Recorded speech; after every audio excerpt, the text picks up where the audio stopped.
held the seat at the general election in May, but with a drastically reduced majority. Our political editor Robin Oakley has been to Uxbridge in Middlesex to gauge the political temperature there. Keen to preserve its recreational green spaces, Uxbridge, scene of the first parliamentary by-election of the new parliament, doesn't like being lumped with London's suburban sprawl. Eager to position themselves close to voters, the parties each insist they'll do best on local issues like saving this bowling green. The Tories say their man, Uxbridge store proprietor John Randall, is as local as you can get. I think that there's no question at all that John Randall is a strong local candidate. I think there is no issue, there's no question at all that the public are concerned, not just on the environment, but on schools and issues of that kind. And what they really want is a candidate who is going to represent and fight for Uxbridge. Tory campaigners hope Labour will suffer from ructions over dumping their general election candidate for an outsider, and from new government policies on pensions and student fees.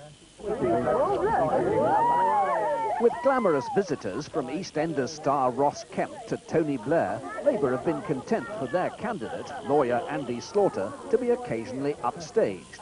They put the focus on government promises kept. We've now got a first-rate Labour government delivering on its policies. But what Uxbridge wants is the best deal from that government. It wants a slice of the action from that government, and there's nobody better than the Labour candidate who will make a first-rate Member of Parliament getting the best deal for this constituency from that Labour government. Uxbridge residents are keen to keep their 1930s outdoor pool.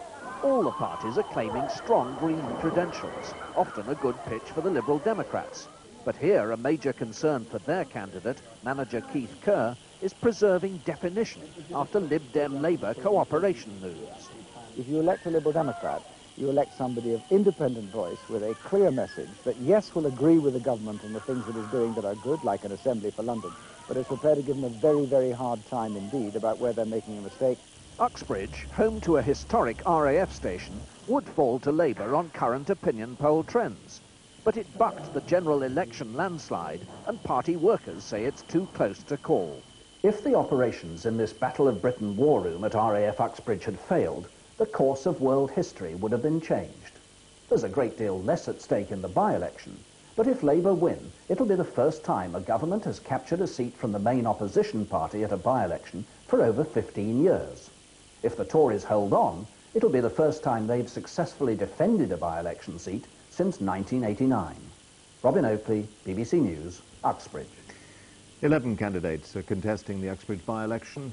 It was caused by the death of the Conservative MP Sir Michael Shersby. At the general election, he had a majority of 724. The Chancellor Gordon Brown